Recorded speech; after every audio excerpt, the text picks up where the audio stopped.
Good morning, ladies and gentlemen, and welcome to the Scott Stedman podcast. I'm Scott. Yeah, that's me.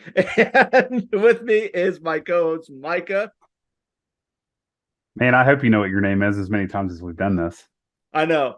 Well, I'm kind of going back to my old roots, like when I used to do the show by myself. It's like, hi, welcome to the Scott Stedman podcast. I'm Scott. Like, who else? I would do it all the time. And it's like, well, who else would they be listening to on this show? It's my show. Like, hi, welcome to the Scott Stedman podcast. This is Micah Current, and You Scott's can not start here because you he can died. start And talking in the third person. yeah, The talk to the Scott third person. Stedman. This and it's not. Yeah, well, I'm in Ohio now, so I can't say Scott Stedman. I have to see the Scott Stedman, like Wait, the Ohio State University. get that out of here.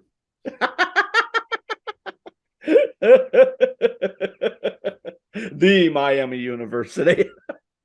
I don't think they'll ever be that way. No, I don't think so either.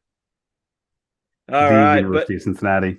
the University of Dayton, the University of Akron, the Kent State University, the Cuyahoga Community College, Yeah, every college in Ohio just will become the University of Toledo.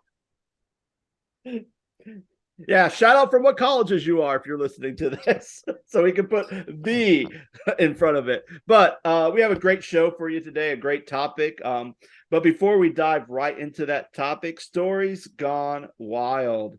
So I'll start first because I was going to talk about something completely different, and then um, today was just an interesting day. So my wife was working. She works as a sub as she's trying to finish up the few classes she has to get her license here in Ohio to teach. Um, and she informed me that she was not going to be home in time for me to take my daughter to swim lessons, which means I had to take both my daughter and my son, which for the most part wouldn't be a big deal, but I like to work out when my daughter's swimming, and it's kind of that whole like, well, the kids can't be in there, but I see kids in there all the time. So I'm in there and I'm like telling my son, you can't touch a weight. You can't get on the machines. You can't do anything. You're just gonna have to get out of people's way and just that's me while I'm doing my arm and legs and chest workouts. So that was fine. Did that. Daughter was done with swim lessons. There's only one like family bathroom for the three of us to go in there. Well, my son goes, oh, I'm going to check something, Dad. I go, okay. So he goes, walks down. He was just checking the vending machines to see what different flavored water they have. Then someone came out. So me and my daughter go in there so she can change. And we're in there. And my son's still outside in the lobby area. Then all of a sudden, I hear the speaker go on. All staff, please. And I couldn't hear anything. I'm thinking, oh no, my son's in trouble. Like it's like one of those things as a parent, you're thinking, oh, my son did something stupid, and now they're calling, like they're trying to buzz me in. But they said, all staff, please go to the pool. And I'm thinking, uh-oh, what's going on? So my daughter's like half dressed. I open up the door and I look around the corner and there's my son coming around. I'm like, get in here. So I like pulled him into the room and I asked him what's going on. And apparently there was a kid whose father went to the bathroom and they were in their transition. All the lifeguards were in their transition. And this little kid just happened to jump in the pool and went right down to the bottom of the pool.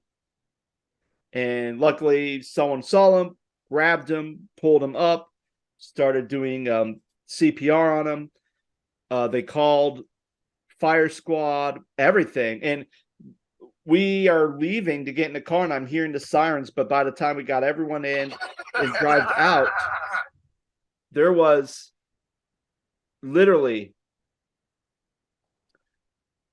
15 Columbus police cars, a fire truck, and an EMT truck. I'm thinking, yikes.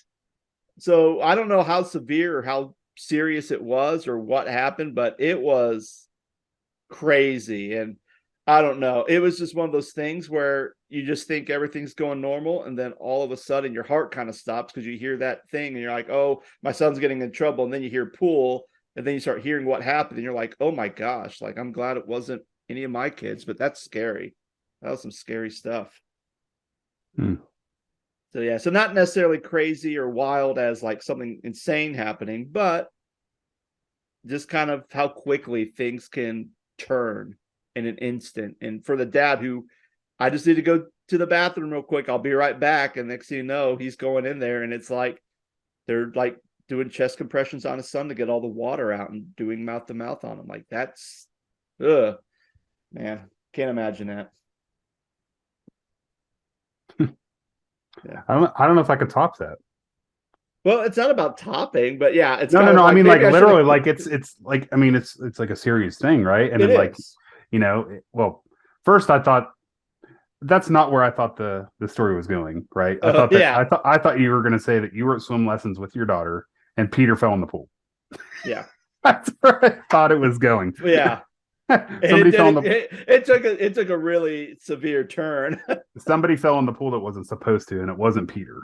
But So I mean, it makes me think because I'm going on a missions trip in July, and then we're going to a youth convention in Daytona Beach, and I'm sure a lot of my students are probably going to go out and play swim out on the and beach and swim.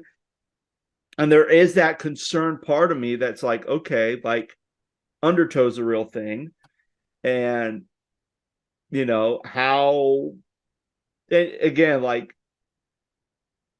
you could go, and that's the thing, like if you're in the ocean you could think that you're right there next to your group, and then the current kind of moves you down, and next thing you know you could get lost. So I think there's a part of me that's kind of the idea of, okay, I want to make sure like everybody's accounted for, because I don't want to have to make that phone call to a parent going, hey, I had to do CPR on your child because they got sucked in the undertow, and thankfully we were able to get them out and figure that out. get them out. But yeah, I can't even imagine like pastors who have to make those type of phone calls, like those serious phone calls, like, hey, your kid got seriously hurt, or worst case scenario, hey, your kid passed away on a trip. Like that'd be devastating to have to do. Yeah, and I'm sure you've. I mean, I've done church camp. I've also done like band camps over the years and Mm-hmm. taught music, and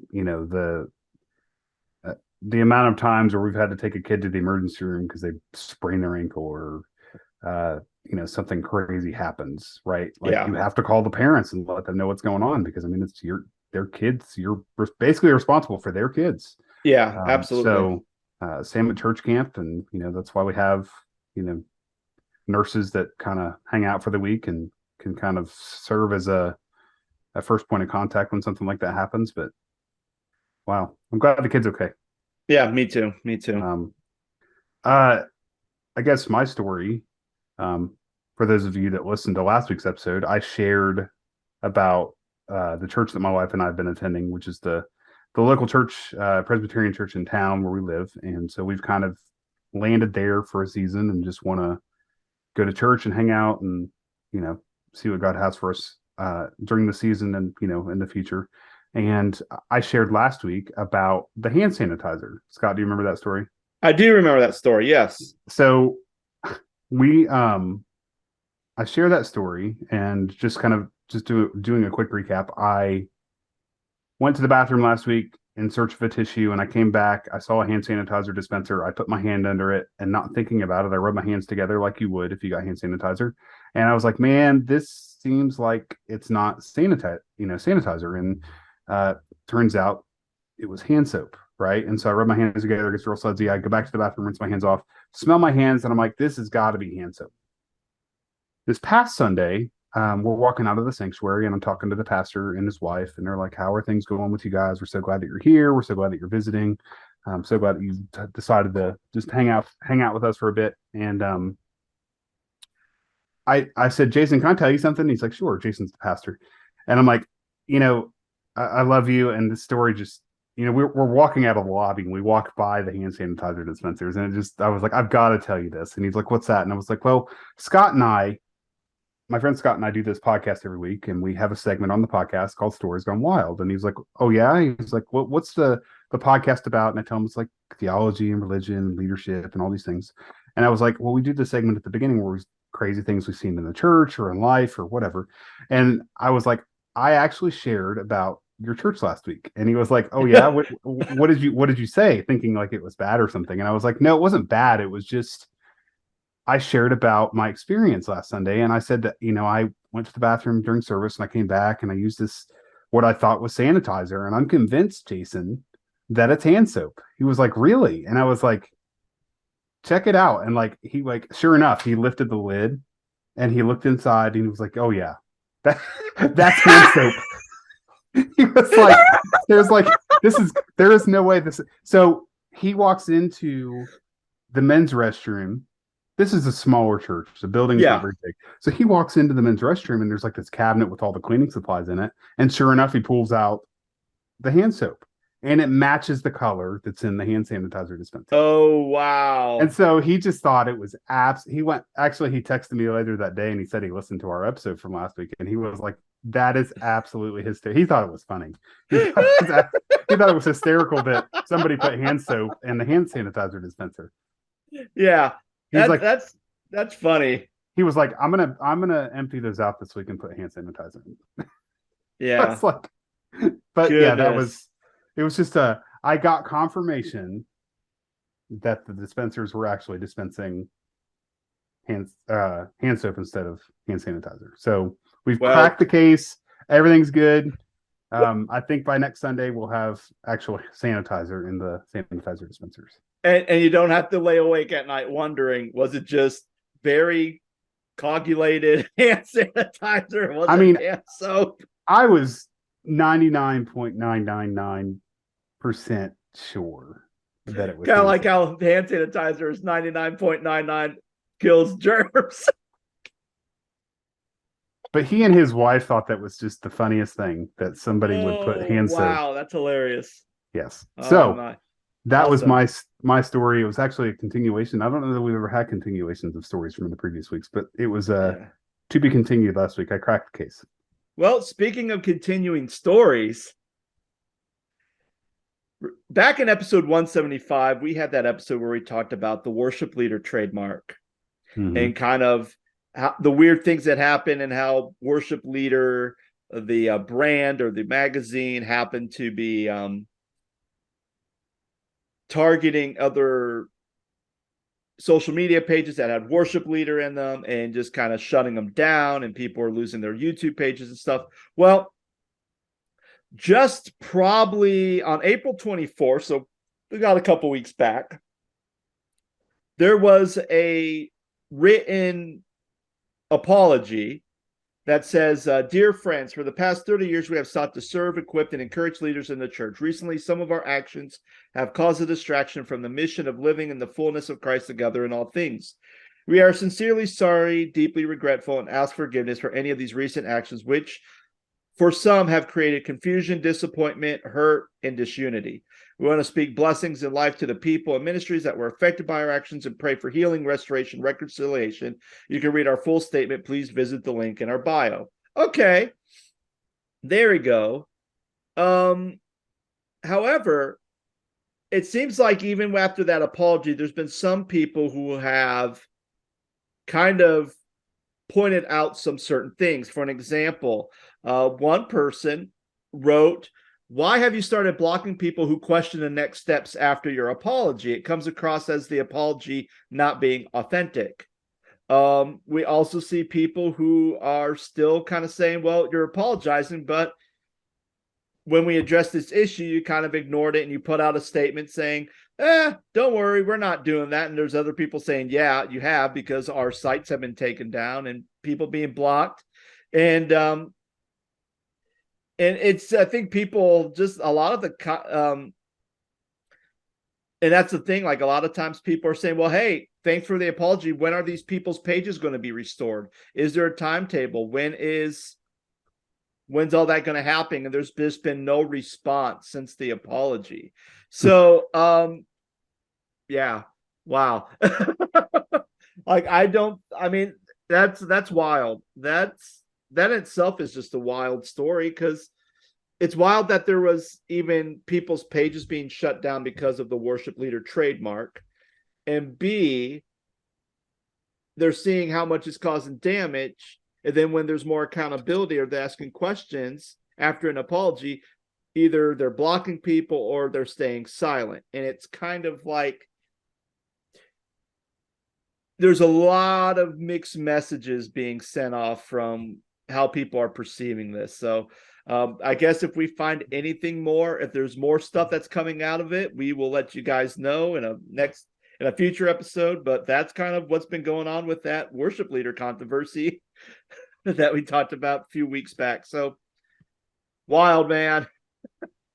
My pages are still there. So Would you use worship leader in your title? Is it Micah worship leader or Micah worship leader current?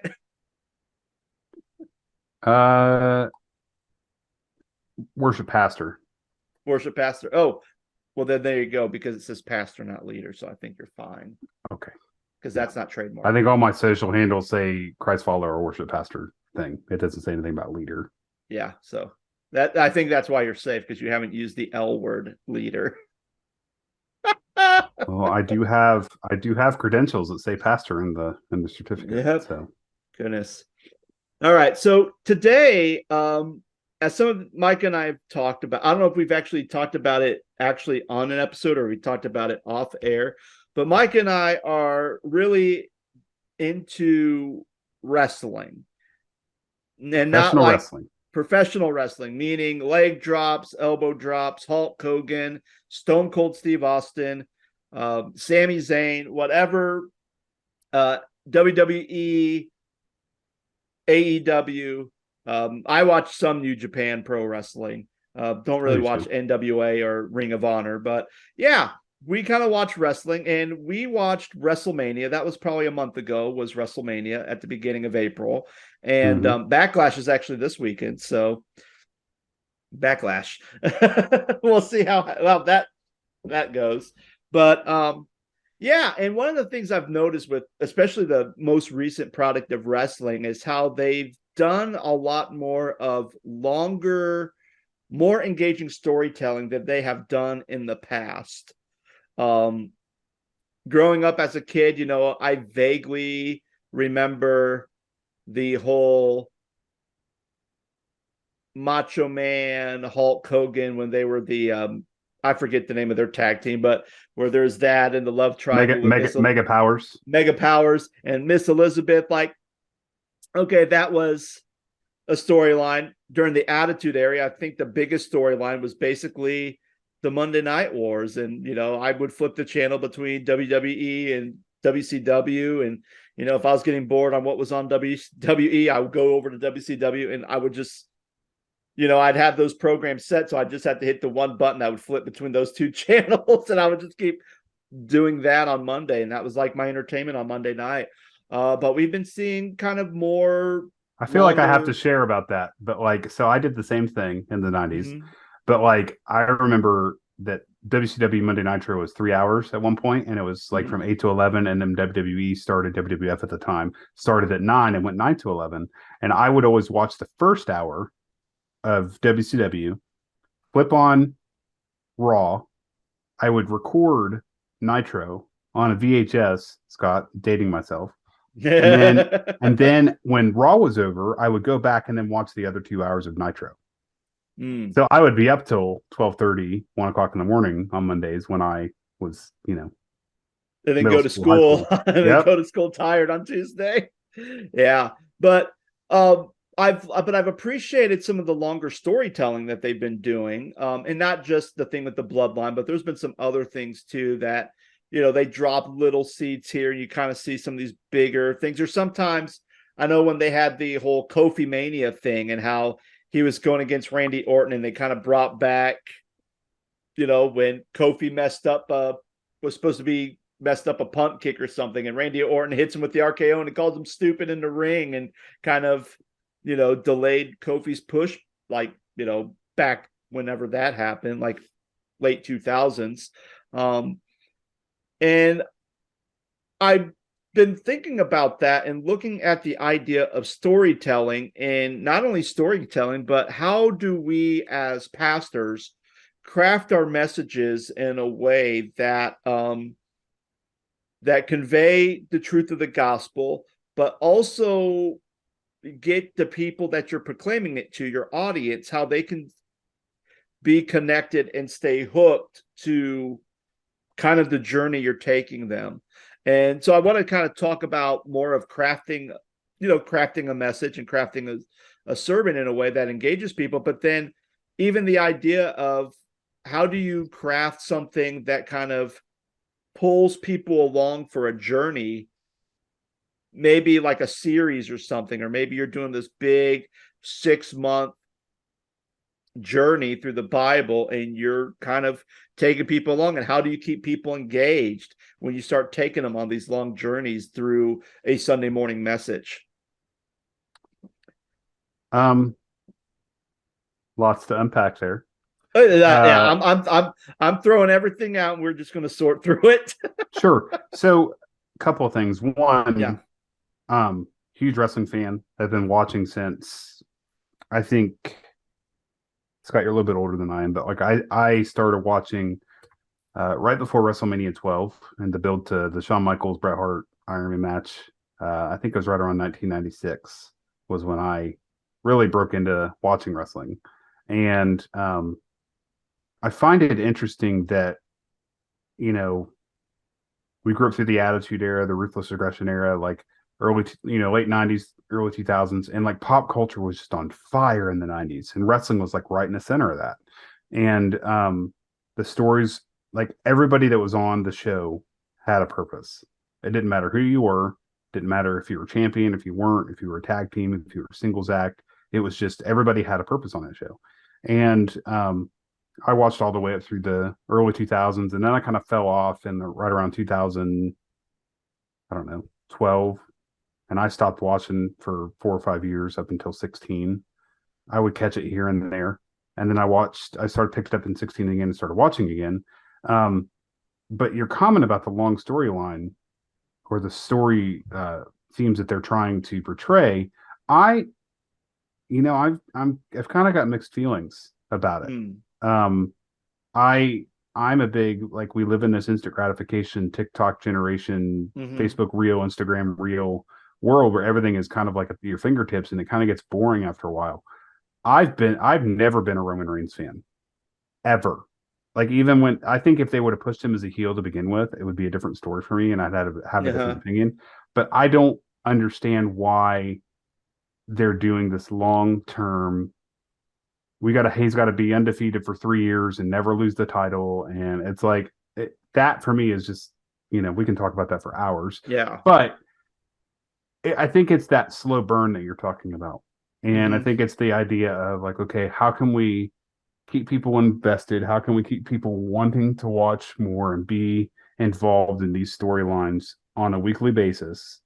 Which is, I think, one of the things that made the Attitude Era so successful. It's like, well, we're going off the air. We'll catch you next time, folks. It made you want more the very next week to see what Austin was going to do to The Rock and what The Rock was going to do to Austin, or what Vince McMahon was going to do, what horrible deed was Vince going to do to Austin, and so on and so forth. Yeah. And to take it kind of the church world, to the pulpit, to the teaching and in the church world, how do you, when you asked me about this topic, I started to think about sermon illustrations and stories and things like that when you're crafting a sermon.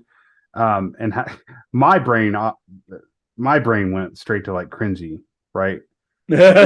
Like you send me videos all the time of crazy, stupid, things that pastors probably shouldn't say from the pulpit.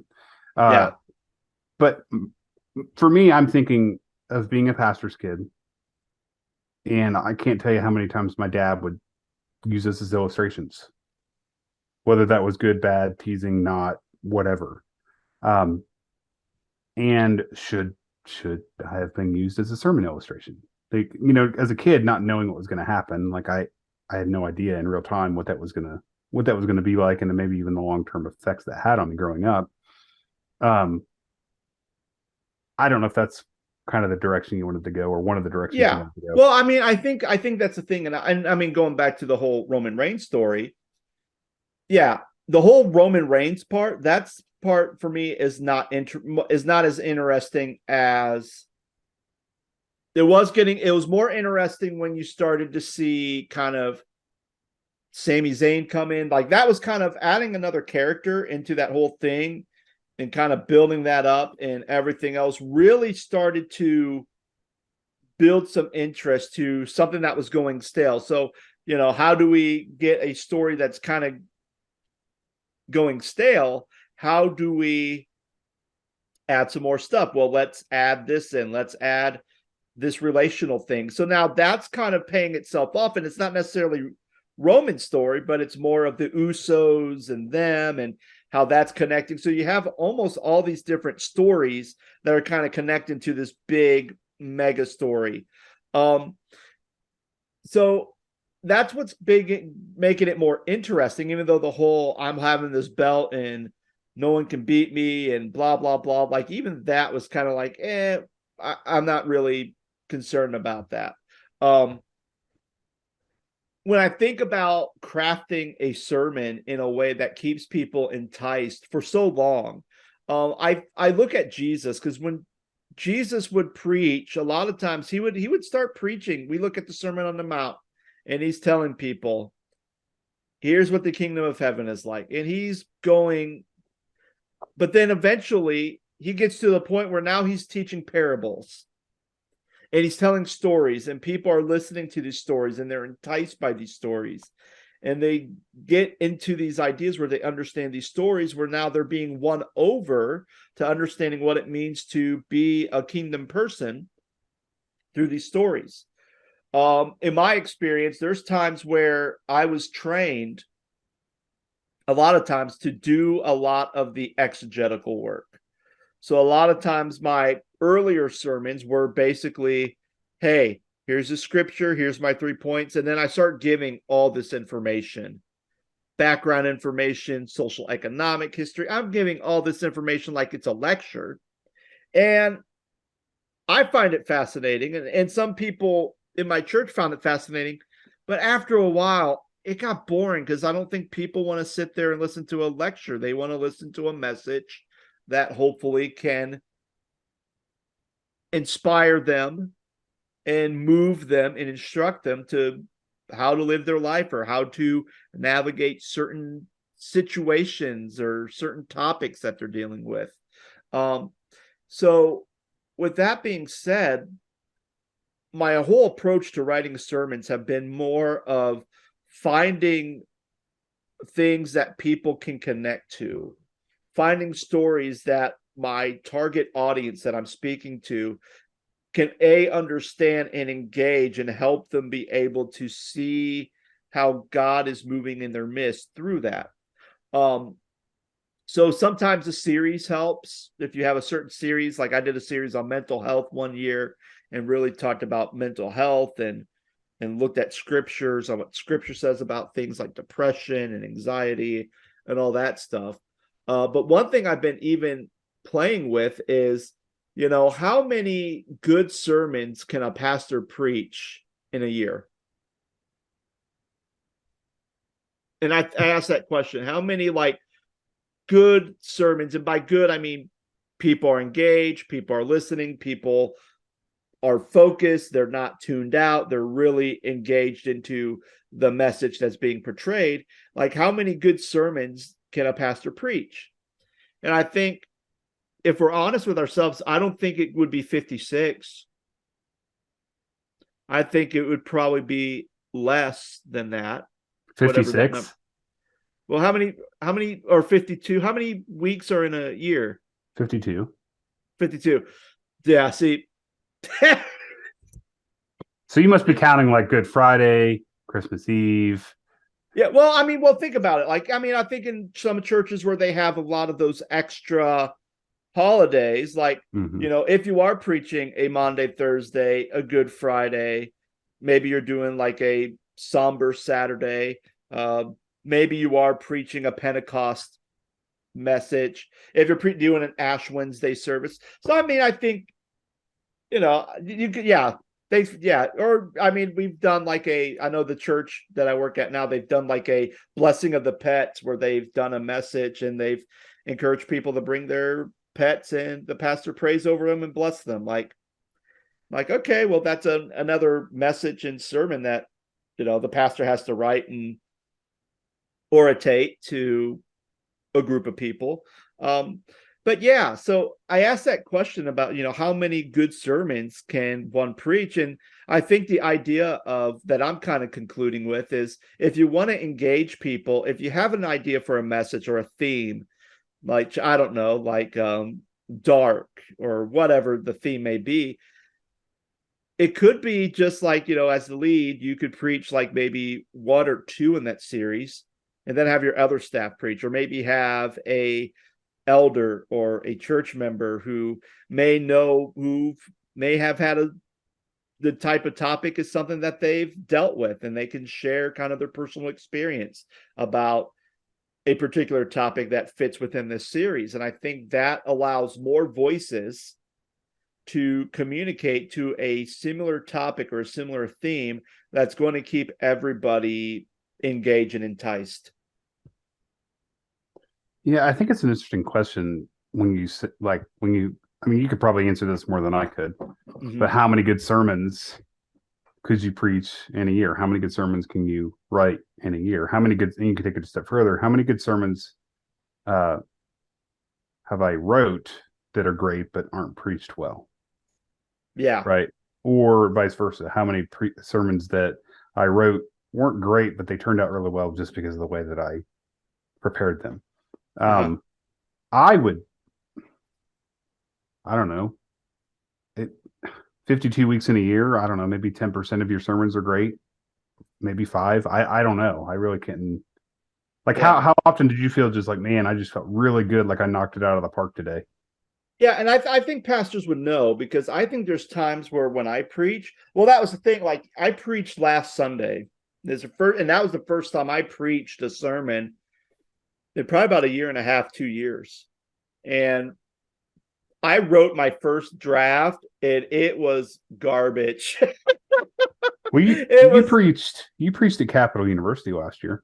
I did preach at Capital University, but that was more of a short devotional thing. It was like, I'm going to preach something and then we're going to have a discussion. So it was a little bit different. It wasn't like a typical sermon. So yeah, I guess I would count Capital. So this would be my second in a couple of years. Then I'm also preaching on Mother's Day too, so that'll be interesting. But I mean, I wrote my first sermon, and I'm writing, and as I'm reading it and writing it, I even could feel, man, this is going to be boring. I'm so bored. Can I ask a serious question about ask me a serious question? Yeah. crafting Mother's Day sermons? Yeah. How do you do that when that can be one of the harder Sundays to prepare? Right. I was thinking, so like, for example, for listeners, my mother died a year and a half ago. Yeah. It's incredibly hard for me to go to church on Mother's Day. I remember going last year at the church I was serving at, and I just cried the entire service. Yeah. That's hard. I think. Or for folks that are trying to have children and can't, and want to be women that want to be mothers, like, that's hard. And that's the thing. So a lot of times what I would always do when I would preach a Mother's Day sermon, and this year's going to be different because the UMC preaches through a liturgical calendar. So I'm actually preaching John 14 on Mother's Day, which is, Jesus promising the Holy Spirit. Where in years past, when I didn't have one, I wasn't preaching through liturgy, I would just take a woman from the Bible and I would just preach on her. And I wouldn't just necessarily preach like Mary or Rebecca or Sarah. Like, I was looking for, I would preach like Zipporah, or I would preach Rizpah. Rizpah is probably my favorite woman I like to preach on. I love preaching Rizpah. Just these women, and especially like with Mother's Day, I'm very, especially like Mother's Day gifts, because I know the last 2 churches I was part of, they always would do like a special Mother's Day gift. And I kind of made it a point, like when we're doing a Mother's Day celebration or doing something, every single woman is getting something.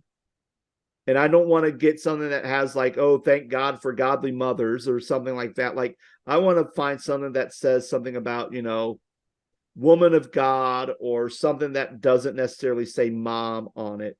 If I'm having the men's group buying roses, every single woman, young or old, even child, is getting a rose. Because at the same time, yeah, you have the mothers who can't have kids. You have the mothers who are stepmothers. You have the mothers who adopted kids. You have the women who can't get pregnant for whatever reasons. You've have women who have lost children or have had miscarriages. You have had women who've lost their mothers. So, or sons who've lost their mothers. So it is a very hard. So I usually try not to get into the thing of, well, let's talk about moms and what a good mom is, and kind of push that, because I know for a lot of people that's kind of, well, it's just focusing on moms. So the woman who can't have kids feels very left out and neglected of the message, and they can't connect to the message because it's so focused on a particular audience. Then It's hard because you're there to celebrate that, but at the same time, there are people that are going through things with that same thing. Same thing for Father's Day. I mean, yeah, absolutely. it's a Yeah. So so I answer your question. That's usually how I navigate Mother's Day. I usually just talk about a woman in the Bible who happens to be a mom, and I mean, especially like with Rizpah, like her kids got murdered. She didn't have any children. Her kids got murdered. So, and she's out in the field, basically fighting off animals on the ground, so that, and also fighting off birds in the air so they don't peck at her sons, so they don't dishonor her sons. And King David finally hears about this, so he ends up giving these kids a proper burial. And the whole story is a story about a woman's resilience to bring justice to her kids who were murdered. And not necessarily that she did anything wrong or her sons did anything wrong. It was because they were connected to Saul, and because Saul did something wrong, they were the ones that got killed. They were the ones that got punished. And it was an act of injustice. And yet you see this woman who's literally sacrificing everything to make sure her sons weren't dishonored. And I think that's a great story that most people don't talk about. So when going back to my first thing, like I wrote my first sermon, it was garbage because it was just analytical. Everything was analytical and information based. So I really had to sit back and read through it and go, okay, how am I going to work this as a way that's going to connect with people? And this was John 10, 1 through 10 that I was speaking on, where Jesus is talking about him being the good shepherd, and the thief comes to steal, kill, and destroy, but I come to give life and a life abundantly. And reading through that message and doing all my homework, it was like, okay, well, what does it mean to be in the gate? What does it mean to be inside the gate with the shepherd? But then he also says, once you enter in the gate and you leave, you find pasture. What does that mean? So I kind of looked at it, and the way it kind of spoke to me and kind of the direction I felt the Holy Spirit was guiding me was to not necessarily focus on entering into gate means entering into eternal life with Jesus, but what does it mean of entering into a gate so that you can be in a state of perpetual peace that oozes the love, grace, and mercy of Jesus Christ when you're engaged with people, where you could be so in tune, your ear could be so in tune to the shepherd's voice that the anxieties start to dissipate and they no longer have control over your life, and that you have more of an abundant life. So that was the direction I went. So the very first way I start off my sermon is, do you live in a state of perpetual peace? And I think even just me asking that question, and even saying, like, I believe John 10, 1 through 10 gives us some clues, and there's some 3 nuggets of wisdom that can help us to live a life of peace, love, and mercy that not only benefits our own lives, but that can benefit the lives of the people around us. And then I start to go through, a typical 3-point sermon, but then I start to go through that. I mean, I know pastors who they preach, but the thing that kind of connects them is like a Jesus video. And they're kind of watching, they're going through teaching about Jesus and the things that Jesus did or up to his death on the cross. They may play a video clip and go right there. I know some people who've done like a Disney theme one, and they would play clips from Disney. And I think there was a pastor down in Texas who used to be David Crowder's pastor. I can't remember his name, but he used to do the thing like the gospel according to Disney or the gospel according to the Sopranos, and he would do messages based on pop culture and shows that his congregation was listening to and saying, hey, here's a scene from the Sopranos, and here's what the scripture can speak into this situation, and kind of use as an illustration that kind of engages people. So I think a lot of times crafting a story or crafting something, it first has to start with who your audience is. You don't want to be using 2020 references if you have a congregation who's mostly is just going to be watching Bonanza at home. You make a Bonanza reference, they're locked in. If you have an older congregation, but if you do have a younger congregation, it's important that you make a reference that connects with them. Or if you have an older congregation that has no clue what you're talking about, make sure you take the time to kind of explain to them, hey, I'm going to talk about this, and some of you may not know what it is, so here's kind of what it is. So I think that's a way of knowing your audience. And then, think about, as a pastor, you should know the needs of their congregation. You should know the things that they struggle with, the things that they're going through, and not like on a personal level, but just kind of an overall feel. I mean, if you have a lot of people who, you work in Middletown, right, Micah? Or you're familiar with Middletown, right? I am. Yeah. We work in So Oxford. Middletown at one point used to be kind of a big bustling city, and then all of a sudden, what jobs dried up, and then it kind of became a empty shell. What happened was the recession in 2008 happened, and then Armco Steel, which then became AK Steel, literally did this. So like if you have Middletown in the middle, right? No pun intended here, right? Pun intended. You have Miamisburg and Centerville up north, and then you have Westchester and Mason south. And so when the recession hit, these two areas were growing, and Middletown just got sucked out of the vortex, and everything went north and everything went south. That included the mill. And as soon as the mill left Middletown, it was over, right? Like nobody can, like, Middletown's still there, and there are things, businesses and whatnot, and but that really hurt that community. As a result. Absolutely. And I think that's the big thing too. Because with Middletown, you have a jobs that dried up. Same thing with Youngstown. Youngstown's the Rust Belt. And once the steel jobs left Youngstown, it became an empty shell. And that's the same thing. Like everything around Youngstown was still growing, had commerce. You had Boardman, you had Poland, you had Portland. But Youngstown itself was a dead city. And so if you're pastoring in Youngstown and something like that happens, where like even now, like Lordstown up in Northeast Ohio, they had a Chevy left. So now there's a meal there like that makes cars, and they're trying to see if Tesla was interested. There's some other people that are another car manufacturer that was interested to keep jobs there. But people, like 60,000 people lost their jobs. So if you're a pastor and that's happening in your community, you can tell a story and you can speak to that situation. If you're living in a place where your high school or maybe a local college had to deal with racism, you can talk about that because it's going to be fresh on people's minds, and you're going to be able to help navigate them through topics of race or anything.